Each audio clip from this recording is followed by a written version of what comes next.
waktu untuk mengikuti seminar online kita pada hari ini, pada malam hari ini. Ini, Dok, udah ready, Dok? Suaranya nggak ada. Saya sudah siap. Oke, sekarang saya siap. Suara pakai handphone, suaranya pakai handphone, presentasi dengan laptop. Terima kasih banyak, Pak Dhani. Oke, terima kasih Bapak Ibu semuanya tanpa menunda-nunda lagi, dan terima kasih sudah bergabung sama kita malam ini. Kita akan ngebahas seminar malam ini mengenai stroke. Nah, untuk lebih jelasnya waktu dan tempat, saya tanpa membuang-buang waktu lagi, saya serahkan ke Dr. Stio. Silakan, Dok. Terima kasih Pak Dhani. Bismillahirrahmanirrahim. Assalamualaikum warahmatullahi wabarakatuh. Salam sejahtera untuk kita semua. Salam kebajikan buat kita semua. Salam sehat buat kita semua. Terima kasih malam hari ini saya bisa ketemu, saya bisa silaturahmi dengan Bapak, Ibu, teman-teman semua dari berbagai tempat. Ini adalah kesempatan buat saya secara pribadi maupun buat kita untuk mari sama-sama kita berdiskusi, mari sama-sama kita merenung, dan tadi sudah disampaikan sama Pak Dhani yang akan kita diskusikan, yang akan kita bahas secara terbuka nih ya. Kita berbicara mengenai stroke. Sebelumnya kita sudah berbicara mengenai jantung, kita sudah berbicara mengenai diabetes, adalah berbagai kondisi degeneratif, adalah berbagai kondisi yang mungkin bisa dikatakan enggak atau tidak ada sama sekali tanda-tandanya, seolah-olah tidak sakit, seolah-olah tidak kenapa-napa, tapi ketika komplikasi terjadi, ini lain persoalan. Sekali lagi, berbagai kondisi penyakit degeneratif umumnya itu dikeluhkan atau menjadi permasalahan buat kita semua ketika kondisinya sudah komplikasi, ketika kondisinya sudah complicated banget. Nah, ini tugas kita semua. Ini tugas kita bersama, jangan sampai kita masuk di posisi di sana. Kalau saya selalu inginnya, jangan sampai ada yang sakit, jangan sampai ada yang sakit. Jangan sampai terjadi hal yang sangat mengkhawatirkan. Saya izin langsung pada materi karena pasti akan sangat berhubungan sekali. Materi yang saya sampaikan sangat sederhana sebetulnya, tapi sekali lagi, kesederhanaan ini akan membuat kita untuk berdiskusi lebih terbuka. Saya ingin memberikan satu ilustrasi mengenai stroke, tapi ada kalimat solusi pertama itu jangan takut. Sekali lagi, solusi yang pertama adalah jangan panik, jangan takut. Artinya apa? Ayo kita dalami dulu. Jadi jangan seolah-olah kalau sudah stroke begini, atau kebalikannya menganggap enteng. Gejalanya gejala stroke atau stroke ringan. Saya udah diperiksa, ternyata saya kena stroke ringan.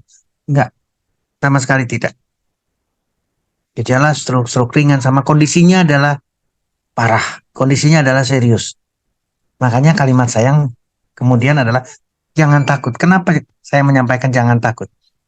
Karena kejadiannya Bapak Ibu teman-teman sekalian, kejadiannya adalah kita atau seseorang yang terkena stroke, ini mohon maaf ini cerita baru aja beberapa saat, mungkin minggu lalu ya, atau 2 minggu lalu.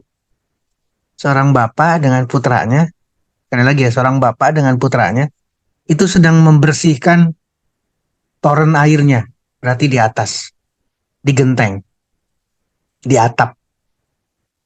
Si kecil, anaknya, itu suruh masuk ke torennya, untuk membersihkan yang ada di dalam toren, karena si bapaknya nggak bisa masuk. Apa yang terjadi?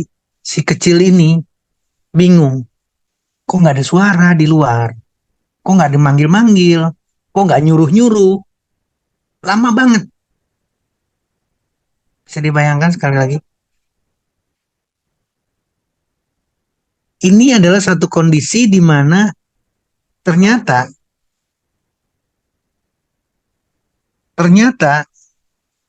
bapaknya itu sudah terkena stroke. Bisa dibayangkan. Bapaknya terkena stroke,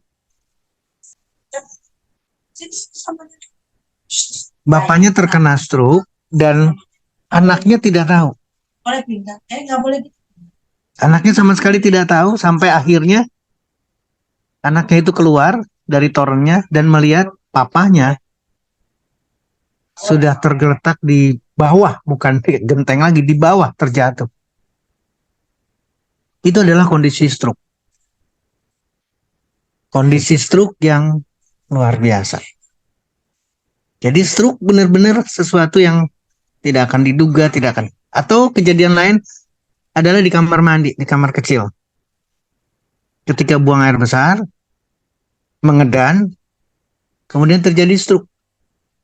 Apa yang terjadi? Buang air besarnya saja belum beres. Dan dia tidak bisa minta tolong, dia tidak bisa berteriak, dia tidak bisa berbuat apa-apa secara motorik maupun secara fungsi lainnya. Ini adalah menakutkan. Makanya kalimat yang berikut adalah jangan takut. Kenapa jangan takut? Karena pasti kita harus berpikir mengenai solusi. Jangan berpikir kejadian tadi, tapi berpikir solusi. Itulah kenapa dari awal saya menyampaikan, jangan sampai sakit. Jangan sampai stroke. Ini yang harus kita masukkan di bawah sadar kita, bahwa harus betul-betul kondisi stroke itu tidak pernah hadir dalam perjalanan kehidupan kita.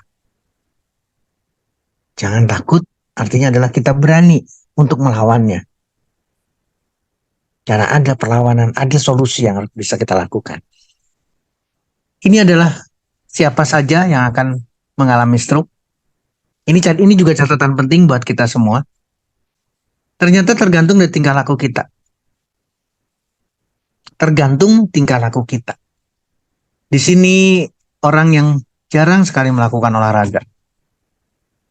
Yang tidurnya mendengkur sampai terjadi sesak, tidak ada lagi dengkurannya, tidak lagi ngoroknya, tidak ada, tapi kemudian tewas. Alkohol, pasti, drug abuse, merokok. Nah, yang mulai dari sini, diabetes, penyakit jantung, dan seterusnya, tinggi kolesterol, tekanan darah, dan kegemukan. Ini kita bisa lakukan perbaikan, Bapak Ibu teman-teman sekalian. Kenapa saya katakan jangan takut? Karena kita sudah membahas diabetes, kita sudah membahas penyakit jantung koroner, kita sudah membahas kolesterol, kita sudah membahas bagaimana kita mengatasi tekanan darah. Kita juga sudah menyinggung mengenai kegemukan. Ini sebetulnya kita bisa lakukan. Untuk apa? Untuk terhindar daripada stroke. Jadi konteksnya ada di sini. Kenapa saya katakan jangan takut? Faktor-faktor yang bisa kita lakukan, dan ini adalah merupakan faktor resiko, ini bisa kita siasati satu persatu. Salah satu yang harus diwajibkan, yang dirutinkan adalah olahraga, exercise. Nggak ada kompromi, nggak ada debat sama sekali.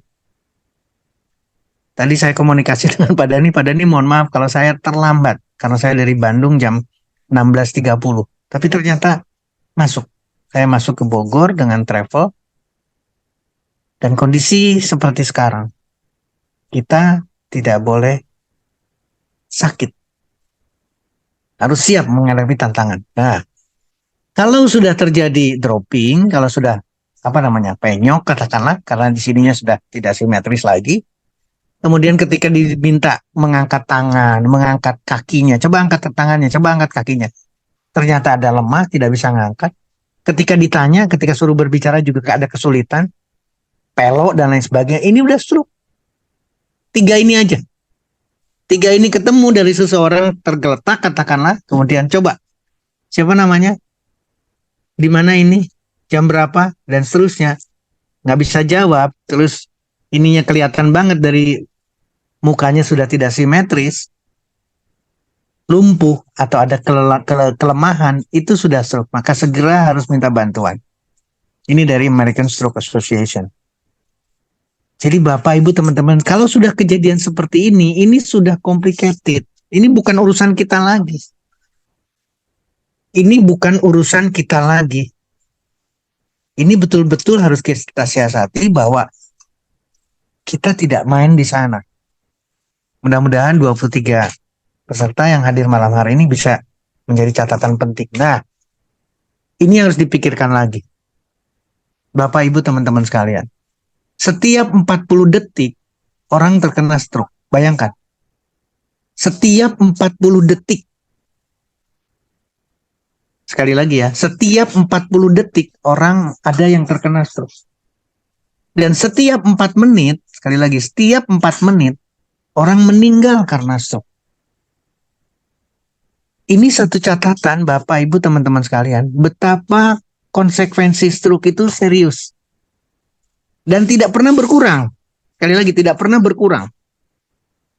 Makin lama makin banyak, berarti yang terkena stroke makin banyak, yang meninggal karena stroke juga makin banyak. 40 pada laki-laki, 60 pada wanita. Ini perbandingan antara laki. Saya tidak bicara kematian, saya tidak bicara biaya dan lain sebagainya, saya tidak bicara akibatnya adalah kecacatan, berarti tidak bisa bekerja lagi dan seterusnya. Tapi yang saya bicarakan ini yang paling perlu. Yang paling sangat kita perlu diskusikan adalah ini. 80% kondisi stroke itu bisa dicegah. Sekali lagi, yang sekian banyak itu ternyata bisa dicegah. Yang sekian seriusnya itu ternyata bisa dicegah. 80%-nya bisa dicegah. Dan apa yang salah satunya dilakukan di sini adalah yang harus kita siasati betul-betul ternyata adalah menurunkan tekanan darah sistolik 20 mm Hg dan diastoliknya 10 mm Hg dengan tensimeter, berarti ternyata bisa menurunkan resiko stroke sampai 50%. Sampai 50% bisa diturunkan. Ini catatan penting buat kita semua. Itulah kenapa kita harus berpikir bahwa harus betul-betul serius bahwa stroke bisa dicegah. Jangan takut karena bisa dicegah. Ini data di Indonesia mengenai hipertensi, tidak turun, tambah banyak. Data di Indonesia mengenai stroke, hampir seluruh provinsi meningkat. Dan bahkan di umur 15 tahun saja sudah terjadi stroke di Indonesia. Ini keseriusan yang harus kita siasati. Jadi di satu sisi adalah keprihatinan, di sisi lain ini adalah kesempatan buat Live Root, ini adalah kesempatan buat NHI. Kenapa? Karena kasusnya banyak. Yang terakhir, saya selalu tidak pernah menyinggung mengenai kegemukan. Karena di kegemukan ada berbagai kondisi yang harus kita siasati satu persatu. Di kegemukan ada hipertensi. Di kegemukan ada diabetes. Di kegemukan ada resiko terjadi kondisi serangan jantung, stroke, dan seterusnya. Ada hiperkolesterol. Ada fatty liver. Jadi ini adalah bagian daripada yang bisa kita lakukan untuk mencegah. Kalau kita menurunkan tekanan darah berarti mencegah. Kalau kita tidak menghindar dari diabetes berarti kita mencegah. Kalau kita mengkondisikan tidak berlebihan kolesterol dalam tubuh kita, berarti kita mencegah. Mencegah stroke, mencegah serangan jantung, mencegah hipertensi, dan seterusnya. Berarti kondisi degeneratif akan kita siasati satu persatu. Ini adalah stroke karena terjadinya sumbatan. Boleh terima kasih. Sekali lagi, ini adalah satu sumbatan yang terjadi pada pembuluh darah di otak, susunan saraf pusat, sehingga darah tidak mengalir. Maka ini adalah stroke tanpa perdarahan. Tapi sekali lagi jangan ada kalimat stroke ringan, stroke tanpa perdarahan. Bukan.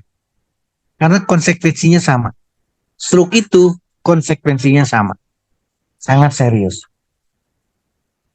Ini juga sama, ini adalah karena darah, blood clot, ini karena plak. Berarti kita berbicaranya karena kolesterol.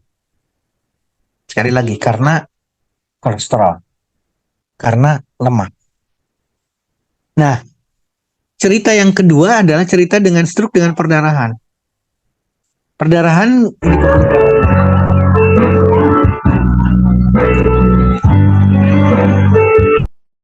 ini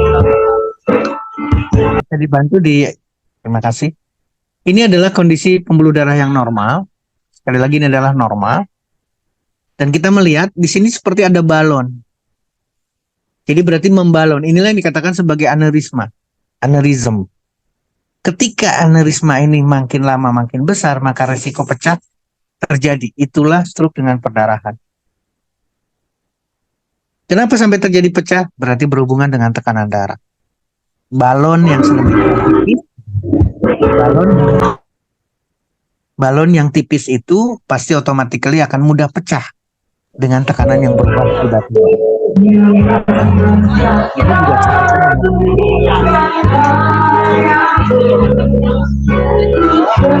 juga dibantu di remote dulu. Terima kasih. Bisa di mute dulu ya supaya penyampaian bisa lancar ya. Terima kasih. Sekali lagi ini adalah stroke dengan perdarahan. Gambarnya sedemikian rupa. Nah, ini ilustrasi yang lain lagi dengan adanya aneurisma, Bapak Ibu teman-teman sekalian. Ini pembuluh darah normal, ini terjadi aneurisma. Aneurisma inilah yang akan mempermudah terjadinya pecah pembuluh darah. Baik pada tadi udah disampaikan ada umur 15 tahun dengan perdarahan lagi. Stroke-nya bukan stroke tanpa perdarahan tapi dengan perdarahan. Nah, Bapak Ibu teman-teman sekalian, ilustrasi ini pernah kita lihat ketika kita membicarakan mengenai penyakit jantung, serangan jantung dan seterusnya. Kalau kita ganti dengan brain, berarti dengan otak kita, ini sama perjalanannya karena di otak pun, di kepala pun, di jantung dan seterusnya ada pembuluh darah. Maka perubahan pembuluh darah seperti ini pun sama terjadi. Itulah yang dikatakan tadi dari awal degeneratif. Tadinya normal, lama-lama akan tersumbat sampai terjadi sumbatan total. Jadi apa yang terjadi? Serangan jantung kita sudah bahas, sekarang kita bicara stroke. Jadi kondisinya ternyata sama, di kaki pun sama, di jantung dimanapun, di pembuluh darah lain pun sama. Maka akan terjadi resiko tersumbatnya pembuluh darah dimanapun. Ini yang harus kita siasati bareng-bareng. Artinya berarti ada komponen lemak, ada komponen kolesterol, ada komponen tekanan darah. Maka itulah pusat kita berpikir. Ini dengan tanpa perdarahan, ini dengan perdarahan. Tapi resikonya sama, adanya kerusakan otak. Perjalanannya panjang, perjalanannya berliku-liku katakanlah. Tapi resikonya adalah kematian daripada sel. Kematian daripada sel di otak kita. Sel saraf yang ada di susunan saraf pusat. Maka terjadi kelumpuhan, tidak ingat, tidak bisa bangun. Resiko itu yang terjadi. Karena memang terjadi kerusakan otak. Nah, Bapak Ibu teman-teman sekalian, ini mungkin yang terakhir yang harus kita semangat untuk mendiskusikannya, yaitu bagaimana mencegah. 80% kasus stroke itu bisa dicegah. Gimana caranya? Ternyata kita harus berusaha menekan tekanan darah. Jangan sampai terjadi hipertensi. Kita harus menurunkan kolesterol. Kita harus memanage diabetes. Jangan sampai ada diabetes. Meskipun kita faktor keturunan diabetes. Tapi kita berusaha untuk memanage diabetes. Ini sudah tidak lagi perlu didiskusikan, alkohol dan lain sebagainya. Tapi makanan yang sehat harus. Makanlah makanan yang tidak mengandung lemak dan kolesterol. Olahraga wajib, rutin. Manajemen stres saya serahkan kepada yang pinter-pinter. Bagaimana cara memotivasi, merokok juga sama, saya serahkan kepada yang bisa mendiskusikan mengenai rokok, tapi paling tidak ternyata bisa dicegah. Faktor olahraga, faktor makanan, kolesterol diturunkan, tekanan darah diturunkan, diabetes tidak boleh ada, itu sudah mencegah. Dan kita mampu. Jadi kalau ada kalimat lagi, darah tinggi tidak bisa diturunkan, nah itu harus dihapus. Diabetes tidak bisa disembuhkan, itu harus dihapus. Karena kita ingin menuju supaya tidak terjadi atau tidak ada satupun orang yang terkena stroke. Nah, jangan terjadi kepanikan. Oke, ini yang harus kita siasati Bapak Ibu teman-teman sekalian. Kenapa selalu saya memberikan ilustrasi fotosintesia kemudian buah dan sayur. Karena di dalamnya tidak ada kolesterol. Liver kita, hati kita itu bisa memproduksi kolesterol meskipun bahannya bukan dari lemak. Dan tubuh kita, seluruh dinding sel di tubuh kita itu adalah kolesterol. Tuhan tidak mungkin salah. Tuhan tidak mungkin memberikan kita yang kurang. Seluruh dinding sel di tubuh kita itu adalah kolesterol. Tidak mungkin kita kekurangan kolesterol. Meskipun makanannya adalah buah, sayur, ubi, kacang-kacangan, biji-bijian, buah-buahan. Gak mungkin kekurangan kolesterol. Itu yang jadi pemikiran kita bareng-bareng. Jadi ini adalah fakta. Ini harus kita siasati. Nah, saya selalu mengisyaratkan, cobalah baca The Chinese Study tulisan Colin Campbell, Thomas Campbell. Bapak Ibu, ini ilustrasi. Harusnya ini adalah pada jantung, tapi pembuluh darah sama. Ini adalah pembuluh darah yang sudah tersumbat.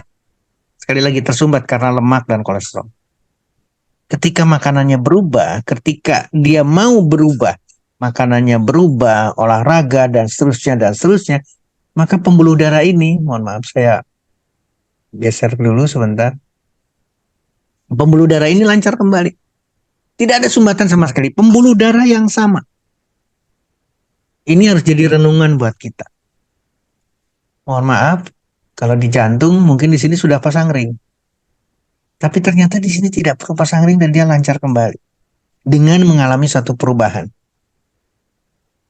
Inilah yang harus kita diskusikan matang-matang. Nah, apa sih sebetulnya penyebabnya? Penyebabnya adalah makanan kita. Makanan berbasis hewan dan buah dan sayur. Kenapa? Karena kolesterol. Ini kolesterol. Karena lemak. Ini lemak ada tapi 1:9. Proteinnya antara kanan dan kiri ternyata orang Medan bilang beda tipis. Yang lainnya fantastik. Sekali lagi, yang lainnya fantastik. Di sini minim sekali. Bahkan kalsium pun. Kita yang membanggakan kalsium yang ada di susu. Ternyata kalsium susu itu hanya 252. Sementara kalsium yang ada di kentang, kacang-kacangan, buncis, bayam, tomat itu 2 kali lipat lebih. 545. Ini jadi catatan buat kita berpikir, kita untuk berdiskusikan lebih lanjut. Nah, saya ngambil contoh bayam. Ini ada satu literatur mengenai manfaat terapeutik daripada bayam, farmakologi online, ternyata dahsyat. Mempunyai efek berarti akan memperbaiki hiperkolesterol yang kita bicarakan sekarang. Akan memperbaiki aterosklerosis. Berarti akan mendukung apa yang kita lakukan. Ini keistimewaan. Apalagi yang kita dapat dari sirsak. Ini teh daunnya, daun sirsaknya saja kita bicarakan. Oh, ternyata menurunkan tekanan darah. Dari fotosintesa, dari matahari, daun sirsak, itu saja sudah menurunkan tekanan darah. Sirsak, buah sirsaknya, ternyata mempunyai efek neuroprotektif. Artinya buah, sayur, bagian daripada yang kita diskusikan sekarang, mempunyai efek yang dahsyat, akan memberikan hal yang sangat positif. Ya, ini betul-betul bagus banget, neuroprotection. Dan untuk apa? Dengan cara mencegah tidak terjadinya oksidatif stres pada tingkat saraf, sel saraf. Buah. Maka ketika kita masuk di produk, Bapak Ibu teman-teman sekalian, kita akan lebih memodulah. Karena yang kita bicarakan adalah antosianin di buah-buahan, di nabati. Jadi ini pertanyaan, apakah antosianin bisa? Jawabannya tidak perlu ragu. Tidak ada catatan lain kecuali buah dan sayur. Dan hasilnya adalah antosianin. Akan memberikan antiinflamasi, antioksidan, dan imunitas. Ini secara umum. Ditinjau yang lain pun sama. Ketika kita melihat adanya materi, katakanlah adanya buah, acai berry, bilberry, cranberry, gooseberry, maka kita punya nilai antioksidan. Dan ketika siasati satu persatu, sekali lagi, antosianin berarti ada di dalam resci, buah, beri, dan seterusnya. Ini literatur cardiovascular effect dari acai berry. Bangga saya dapat di sini. Ini sudah dibahas ketika waktu jantung. Ada antioksidan, ada antihipertensi, ada kardioprotektif, ada antidislipidemik. Berarti ini akan menyinggung lagi berbicara mengenai hiperkolesterolnya, plak yang ada di dalam pembuluh darah di otak. Ini akan sama. Kardiovaskuler berarti melibatkan pembuluh darah.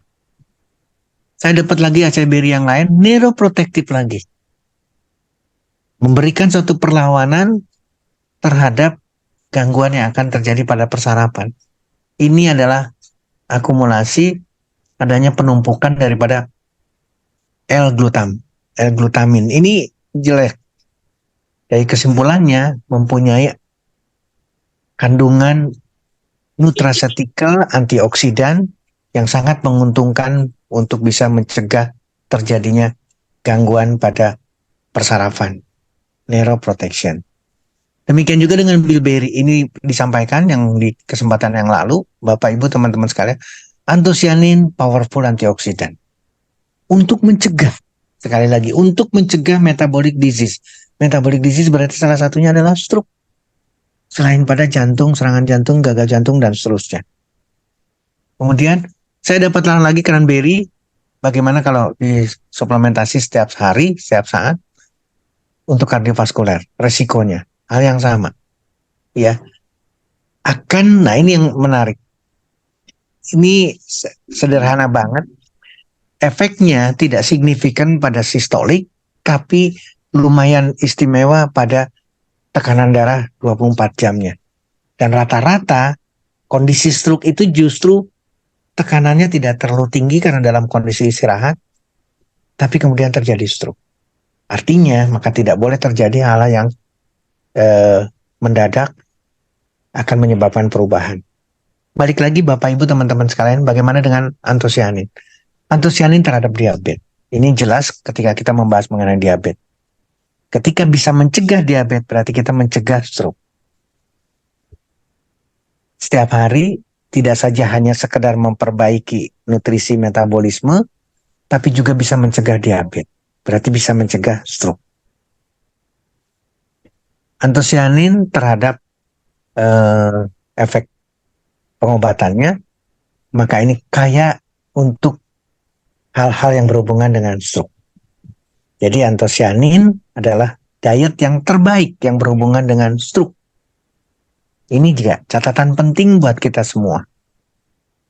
Antosianin, resci yang ada di dalam, atau antosianin yang ada di dalam resci akan sangat membantu kita untuk mencegah terjadinya stroke. Ini mengingatkan kembali Bapak Ibu teman-teman sekalian, diabetes. Seluruh kondisi, bayangkan kalau kita melihat seperti ini berarti hal-hal yang negatif akan dinaikkan, hal-hal yang sekali lagi akan yang ditekan, yang negatif, yang positif akan dinaikkan. Seluruh sedemikian kompleksnya bagaimana antosianin bekerja. Dan ketika ini terjadi bukan sekedar hanya jantung, mata, dan ginjal, tapi otomatis otak juga. Otomatis organ lain juga akan diperbaiki oleh antosianin yang ada di dalam resci.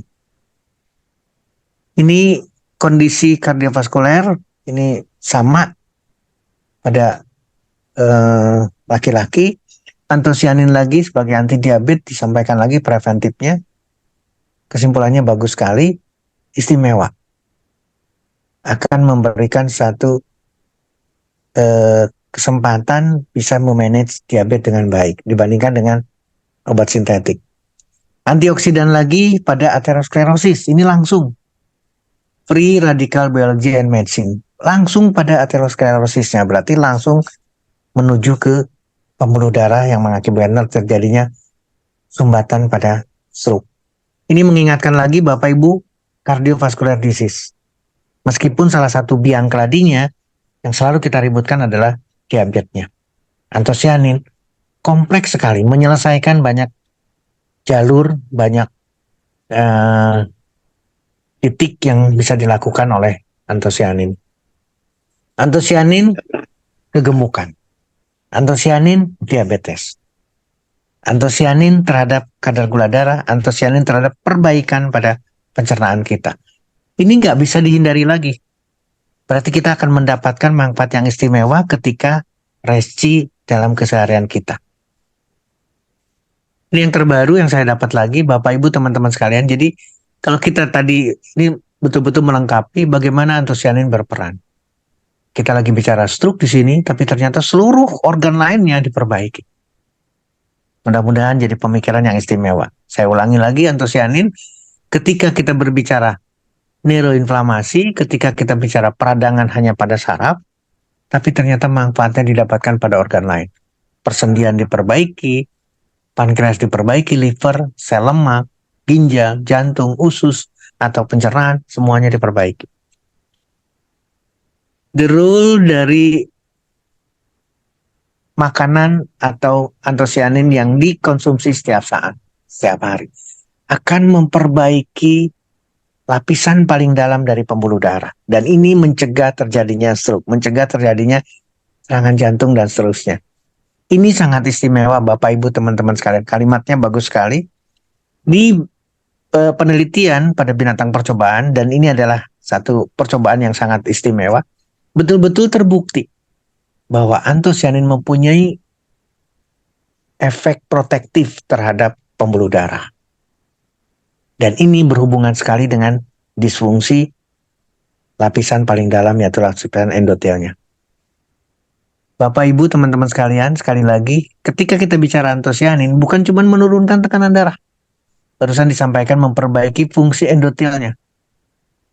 Tapi balik lagi, susunan saraf juga diperbaiki. Hal-hal yang akan merusak itu diturunkan, ditekan. Dan fungsi lainnya seperti yang tadi disampaikan, seluruhnya akan diperbaiki dengan selengkap-lengkapnya oleh antosianin. Mungkin itu yang bisa disampaikan Bapak Ibu teman-teman sekalian. Ada 29 yang hadir. Pak Dhani, terima kasih banyak. Ya, Ini kesempatan kita buat diskusi yang luar biasa. terima kasih. Langsung tanpa membuang waktu kita masuk ke sesi tanya jawab. Jadi ada pertanyaan ini dok. Siap. Satu pertanyaannya yang sering kita jumpai gitu loh.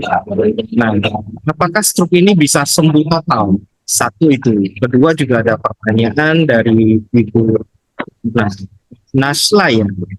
Nasla, mohon maaf kalau salah sebut. Nah, ini ada pertanyaan. Cerebral palsy apakah termasuk dengan stroke ringan, dok? Seperti itu, dok. Oke, baik. Saya langsung jawab ya. Apakah bisa disembuhkan? Pertama, apakah bisa disembuhkan secara total? Susunan saraf dari mulai kepala di otak kita sampai ke sumsum tulang belakang sampai ke ekor kita, itu adalah susunan saraf pusat, adalah yang pertama dibuat dalam tubuh kita. Jadi yang paling tua adalah sel saraf. Kita masih ingat adanya perjalanan hidup kita dari mulai kecil, 12 tahun, 25 tahun katakan. Setelah itu tidak ada perkembangan lagi. Sekali lagi, setelah itu tidak ada perkembangan lagi. Yang ada bisa dibentuk tapi tidak akan ada perkembangan signifikan. Nah, sel saraf ketika mati, satu saja mati, nggak ada gantinya. Tidak sepertinya sel kulit. Kalau sel kulit ada penggantinya. Lapisan korneum, kotoran kita di permukaan kulit kita ini, setiap saat akan ada. Karena apa? Karena ada sel yang mati. Dan sel basalnya, sel induknya akan berubah.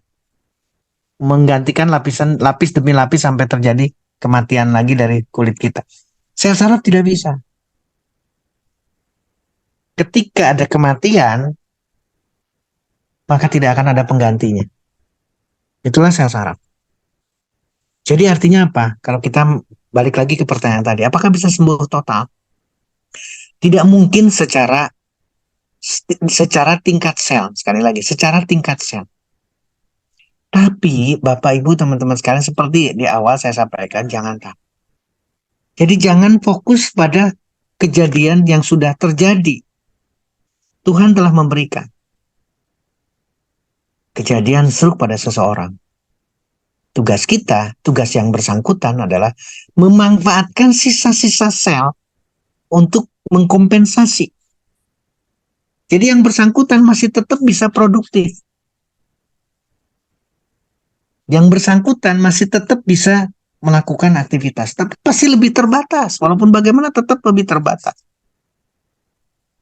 Itulah yang dikatakan tadi kalimatnya dari secara awam tidak bisa disembuhkan secara total, tapi bukan seperti itu. Pesimisnya tidak boleh. Yang sudah terlanjur terkena stroke tetap bisa banyak melakukan. Contoh, ada kelemahan, ada paralisis di motorik, lengan maupun tungkai kanan misalkan atau kiri, bisa diperbaiki. Karena antioksidan dapat, karena antosianin dikonsumsi, karena olahraga, karena hidroterapi di dalam kolam renang, itu bisa dapat. Bahkan saya punya rekan yang benar-benar terkena stroke, dia tidak mau ke fisioterapi. Dia ingin melakukan perlawanan sendiri. Dan dia melakukan, dia kasih beban, dari mulai tidak bisa memegang tangannya, dikasih beban, nanti beban lagi, sesuai dengan kemampuan dia, sesuai dengan keinginannya dia, bukan atas instruksi dari instrukturnya di fisioterapi atau seorang fisioterapis, tidak. Dan hasilnya fantastis. Yang bersangkutan bisa mengendarai kendaraan lagi. Saya sempat kaget karena pernah jemput di bandara, ternyata yang jemput yang adalah yang bersangkutan. Saya bilang nggak ada yang setir, enggak. Saya pulih. Ini catatan yang sudah terlanjur stroke. Tapi jadi kita jangan fokus di sini. Fokus kita justru kebalikannya. Jangan sampai terjadi stroke. Ini yang harus siasati. Berarti kita menghindar terjadinya stroke. Jauh lebih istimewa. Yang kedua, bagaimana dengan cerebral? Tunggu. Bel palsi atau cerebral palsi nih? Jangan-jangan bel palsi. Pak Dhani? Cerebral palsy. No. Salah. Kalau cerebral palsi benar-benar kelumpuhan pada anak-anak yang tidak.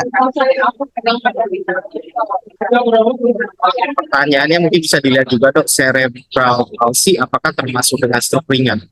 Bukan. Kalau cerebral palsi ini salah. Pasti salah pertanyaan. Karena cerebral palsi itu betul-betul adalah ini dari Ibu Najla Kamila. Kalau cerebral palsi itu betul-betul lumpuh. Bahkan bukan bicara stroke. Jadi kelumpuhannya adalah kelumpuhan otak. Makanya kalimatnya adalah cerebral palsy.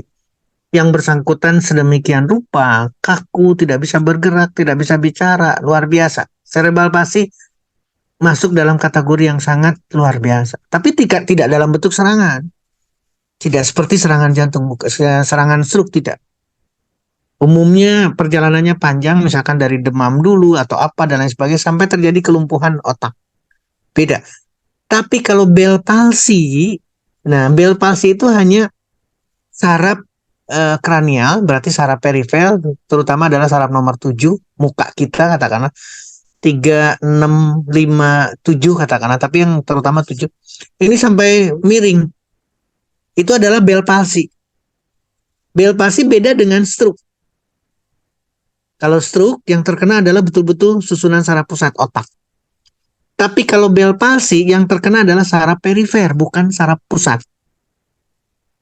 Itu yang saya katakan tadi, ada 12 saraf yang keluar di otak kita. Nomor 5, nomor 6, nomor 3, nomor 7. Ini ada di muka kita untuk mata, untuk otak. Terutama nomor 7 itu untuk muka kita. Jadi kalau dia dropping, kalau dia tidak simetris, itu adalah Bell palsy. Bell palsy bukan stroke, tapi droppingnya mirip dengan stroke. Iya, katanya sering kena AC gitu dok, karena AC dan itu bukan cerebral palsy. Itu yang saya katakan bukan cerebral palsy. Itu adalah Bell palsy. Misalkan sorotan AC-nya sebelah kanan misalkan, atau kipas angin juga sama, maka si saraf nomor 7-nya perifer itu bisa mengalami kelumpuhan. Tapi dalam tanda petik nih, lebih ke arah sementara, bisa cepat pulih. Kalau perhitungan saya, kalau Bell palsy itu tidak lebih dari 2 atau 3 minggu sudah selesai, dia akan pulih lagi dengan fisioterapi, dengan antosianin dan sebagainya, itu bisa diselesaikan. Iya, ini ada pertanyaan juga sih dok. Ini kan masih ada teman-teman yang baru ya, sama juga istilahnya orang baru. Mereka bingung nih dok. arti inflamasi itu apa atau sianin itu apa? Mungkin bisa dijelaskan dikit sih, Bro. Gimana saya agak-agak putus-putus suaranya Pak Dani. Gimana Pak Dani? Antosianin apa? Antosianin itu apa? Karena kan Oke. banyak orang-orang baru juga ya, teman-teman baru, sama juga Siap, siap. inflamasi itu apa gitu. Mungkin ada sebagian yang masih kebingungan. Jadi saya balikan ke share screen ya, izin ya, supaya kalimatnya bisa diluruskan.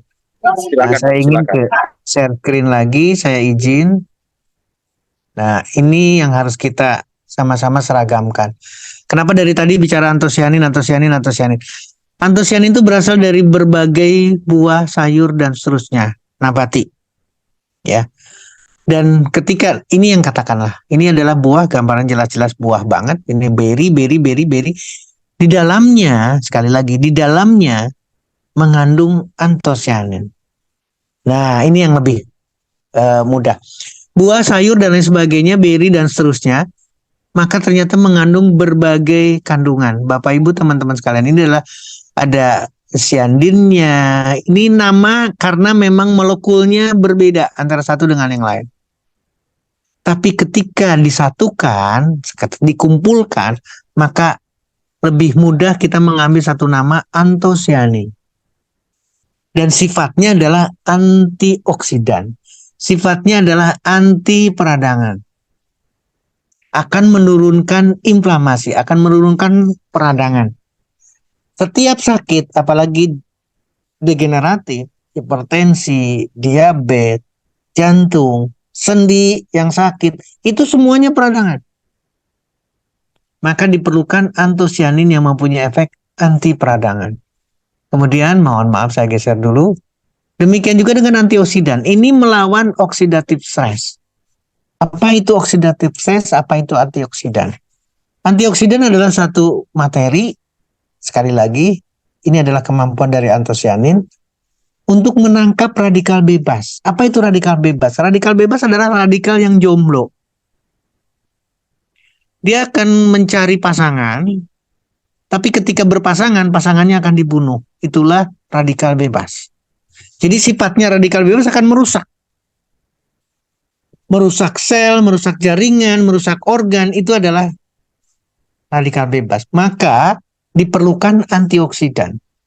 Diperlukanlah antosianin.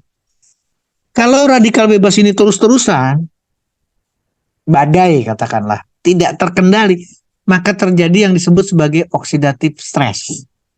Yang bersangkutan benar-benar merasa tidak bisa hidup lagi. Karena isinya adalah radikal bebas semua. Di sini peran antosianin.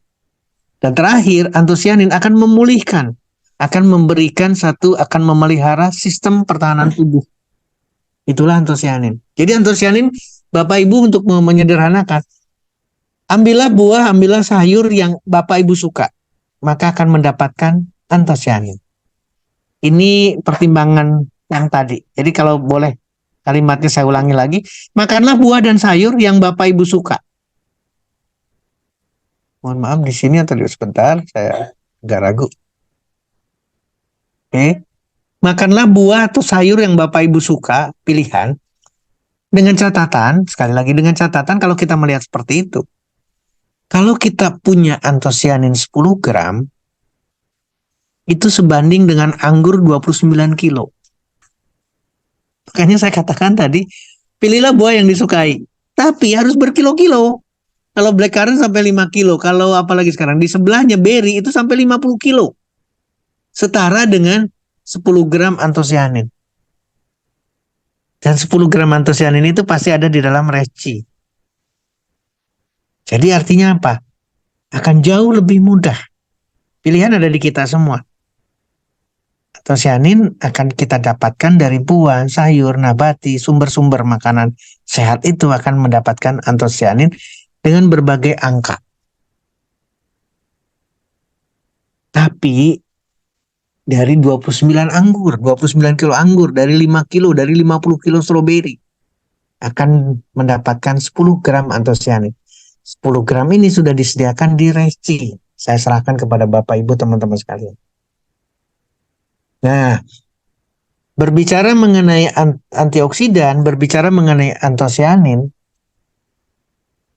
rahmat yang maha kuasa, berarti Tuhan yang memberikan apa namanya titipannya, dan itu ada di buah dan sayur. Ada di buah dan sayur. Kenapa saya selalu fotosintesa? Kenapa dari tadi saya menggambarkan fotosintesa?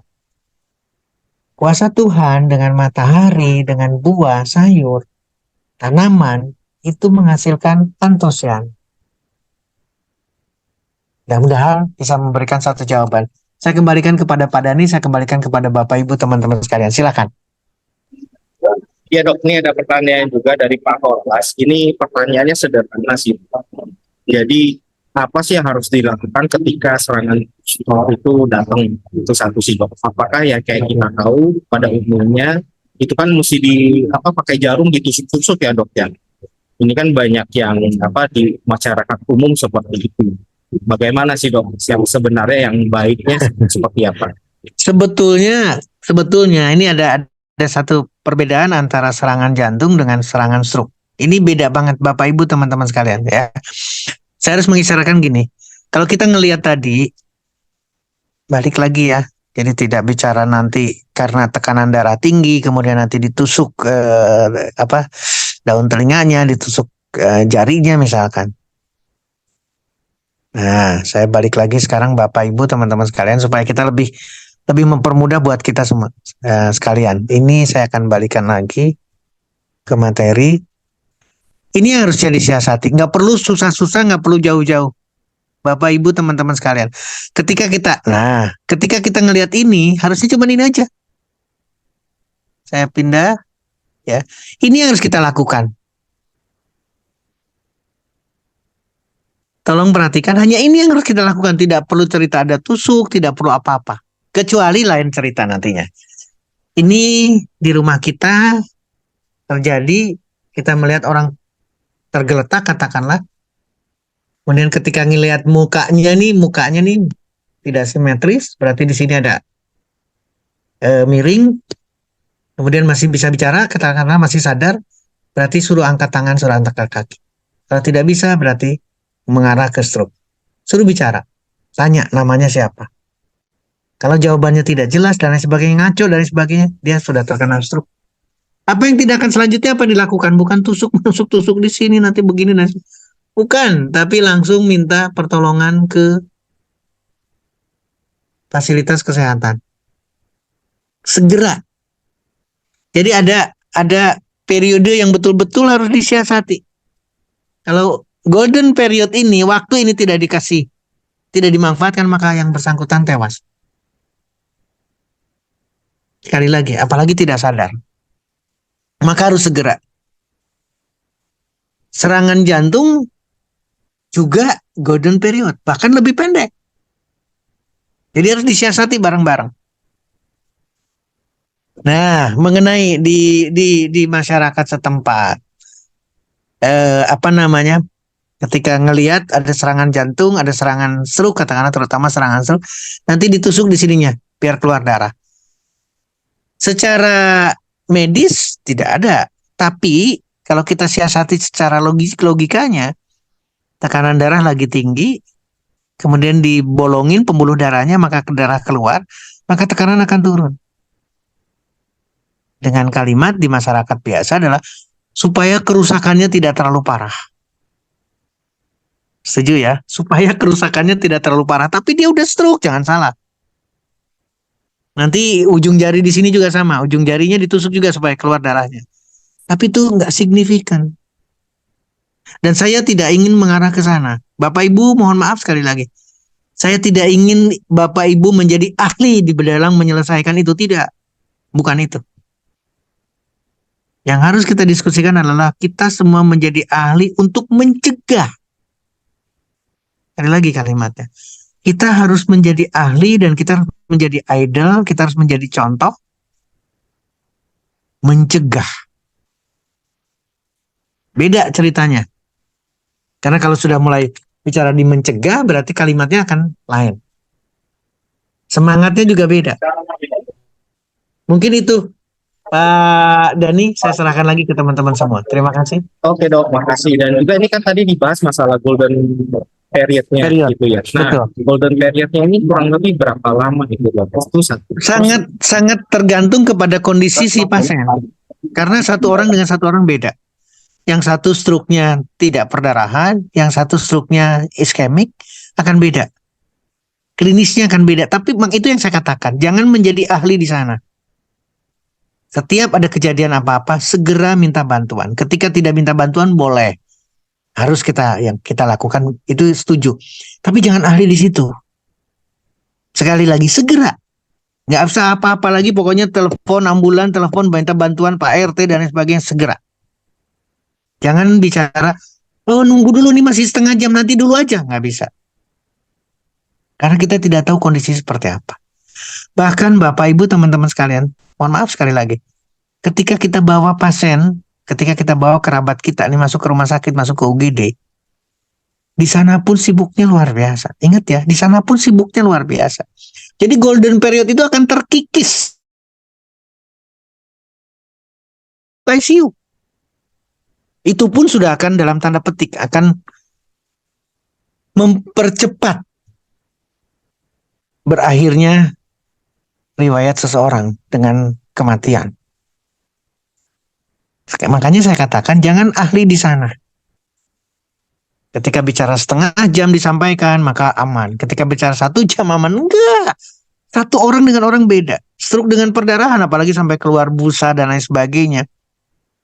Dari mulut seseorang ngorok katakanlah dia serangan stroke terus kemudian ngorok. Itu untuk ngebangunkannya saja rumah sakit pun ICU pun tidak mudah. Apalagi kita. Seorang ahli saja tidak mudah. Dia akan tergeletak di ICU dengan alat bantu pernafasan. Bangun? Tidak. 1 hari? Tidak. 2 hari? Tidak. Seminggu? Tidak. Apalagi kita. Kenapa demikian? Karena satu orang dengan orang beda. Tapi kalau ketemu dengan orang yang masih yang sadar, kita bisa bangun, matanya masih bisa melihat katakanlah, maka segera kita lakukan. Jangan tunggu waktu lagi. Jangan bicara lagi menit, jangan bicara setengah jam, jangan bicara 1 jam. Jangan bicara golden period. Itu mungkin Pak Dani supaya kita lebih meluruskan karena itu adalah sangat serius sekali. Terima kasih dok. Dan juga ini ada pertanyaan dari Bu Mariska. Ini kan punya kita tahu yang anak-anak kita ini kalau subuh makan juga susahnya minta ampun gitu kan. Mesti berantem dulu, diiming-imingin dulu. Nah, pertanyaannya sederhana sih dok. Apakah bisa digantikan dengan resi ini dok?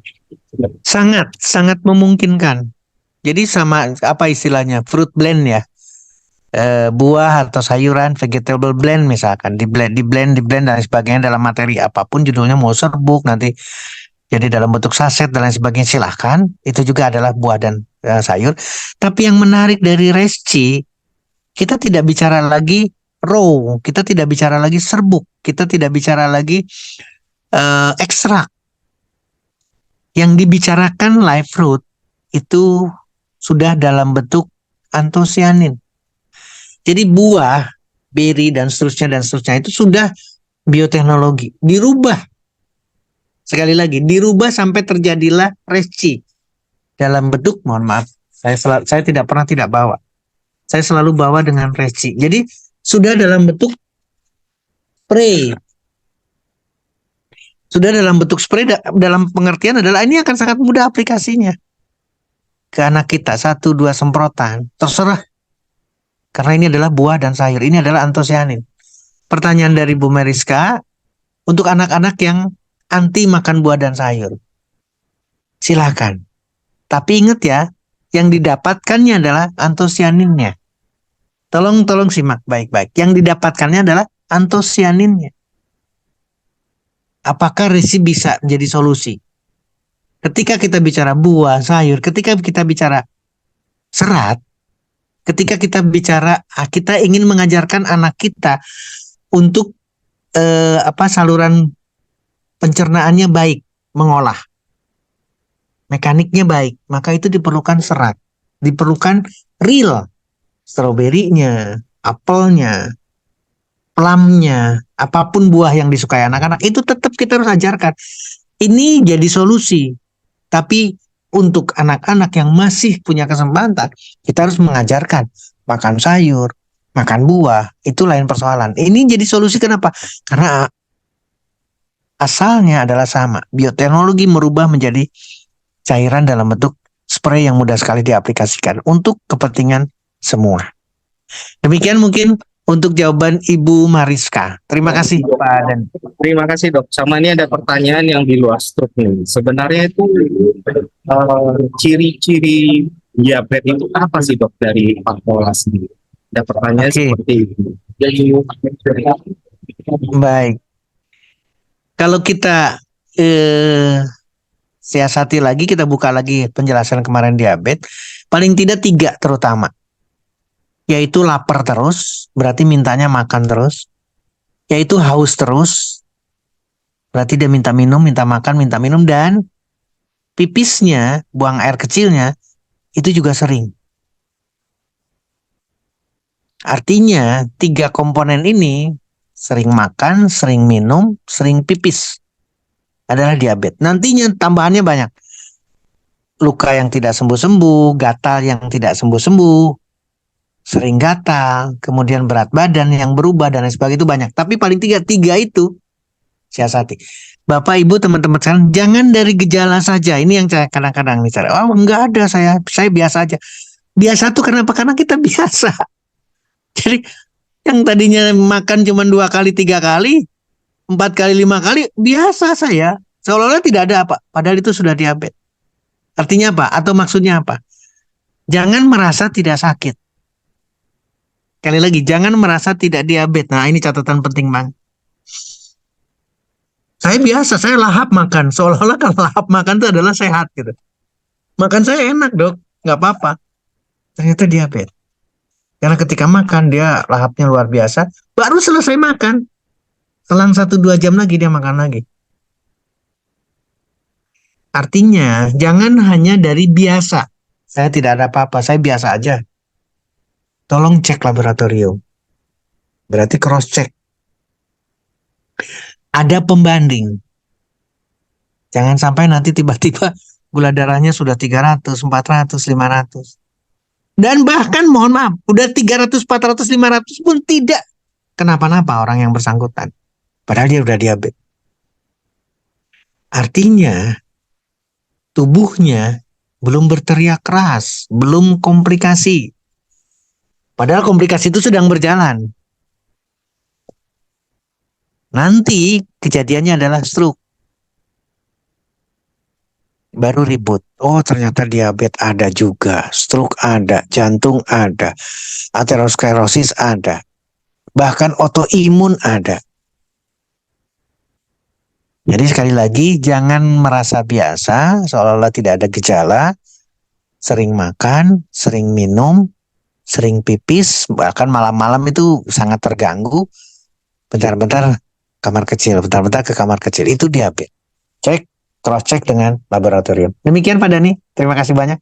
Ya, terima kasih dok. Nah, ini kan tadi dokter bilang ya, bentar-bentar kamar mandi, bentar-bentar kamar mandi. Ini kalau misalnya kita lagi di udara dingin dok, contoh dah kita lagi di puncak atau gimana, itu kan sering ke belakang dulu dok. Nah, apakah ini juga bisa mengindikasikan ke arah diabetes itu? Beda konteksnya. Jadi ketika badan kita dikondisikan dalam posisi yang suhunya lebih rendah dibandingkan dengan tubuh kita, maka metabolisme bekerja mengamankan badan kita. Jadi dia bekerja lebih aktif karena dingin. Jadi dia berusaha memanaskan badannya dengan metabolisme. Dan ketika metabolisme meningkat, berarti sisa metabolisme juga meningkat. Sisa metabolisme itu adalah urin kita. Jadi artinya apa sekarang balik lagi? Ketika metabolisme yang tinggi, ketika di cuaca yang dingin sekali atau dingin katakanlah, maka kita perlu minum lebih banyak. Kita perlu bikin jus lebih banyak untuk mengantisipasi metabolisme yang sedemikian rupa. Karena ketika metabolismenya tinggi, maka sampahnya, urinnya dan lain sebagainya tidak mungkin di tempat yang dingin akan bisa dikeluarkan melalui keringat. Maka jalan satu-satunya, pintu satu-satunya adalah melalui urin, melalui buang air kecil. itulah meningkat. Jadi bukan diabetes. Kalau memang tidak diabetes, makanya balik lagi sekarang. Kalau ada keraguan, sering pipis, makan, haus, segera periksa kadar gula darah. Dan kadar gula darahnya bukan kadar gula darah sewaktu ya, tapi harus puasa. Jam 10 katakanlah atau jam 8 malam misalkan tidak makan lagi sampai besok pagi langsung periksa. 10 jam minimal, jadi kita tahu kadar gula darah puasa kita. Kalau itu melebihi dari angka 120, 126 katakanlah, harus segera yang kita lakukan, yang kita diskusikan sekarang.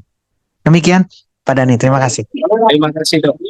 Terima kasih. Ini Bapak Ibu semuanya masih ada yang mau ditanyakan? Masih ada penasaran? Tidak ada. Jadi kalau tidak ada, saya akan tanya. Ini kan tadi di awal nih kan dibahas masalah sistolik ya dok ya. Di awal. Sistolik, diastolik. Nah, mungkin bisa jelasin sedikit buat teman-teman yang ada di ruangan ini gitu ya. Sistolik itu sebenarnya apa sih dok? Karena ini kan bahasa medis ya. Baik, tekanan darah itu ada sistolik dan ada diastolik. Jadi mohon maaf, mudah-mudahan tidak terganggu suara saya. Kalau ini adalah bilik atas jantung kita, ini adalah bilik bawah jantung kita, ini atrium, ini ventricle. Jadi jantung itu akan memompa dari atrium ke ventricle. Jadi ini mompa, ini buka. Dek, dek, dek, dek, dek, dek. Ketika darah itu dipompa dari atrium ke ventricle, dan ketika ventricle memompa, itu adalah tekanan paling kuat jantung kita. Jadi kontraksi atau pompa jantung paling kuat dari ventricle kiri, itulah tekanan paling kuat di badan kita, di jantung kita, di pembuluh darah kita. Itulah sistolik. Jadi sistolik berasal dari pompa jantung. Sistolik berasal dari pompa jantung. Lalu apa itu diastolik dok? Diastolik itu ketika sisi ventrikelnya itu istirahat. Ini juga sama ada tekanan. Jadi darah, saya balikan lagi. Ini dari atrium, ini ventrikel. Ventrikelnya buka, kemudian mompa. Ini sistolik. Ketika ini ngebuka dan di sini masuk darahnya, ini juga ada tekanan. Tekanan paling rendah dari ventrikel, dari pompa jantung kita, itulah diastolik. Jadi 120 per 80. Tekanan paling tingginya 120, tekanan paling rendahnya 80 yang normal. Nah, kebanyakan Bapak Ibu teman-teman sekalian kondisi stroke, mohon maaf ya, tekanan darahnya sudah 170 bahkan 180 bahkan 200 sistoliknya, tapi nggak pusing. Enggak tuh dok, saya biasa aja dok. Apalagi bangsa 150, 160, nggak ada keluhan. Nah, yang harus disiasati adalah tekanan diastolik.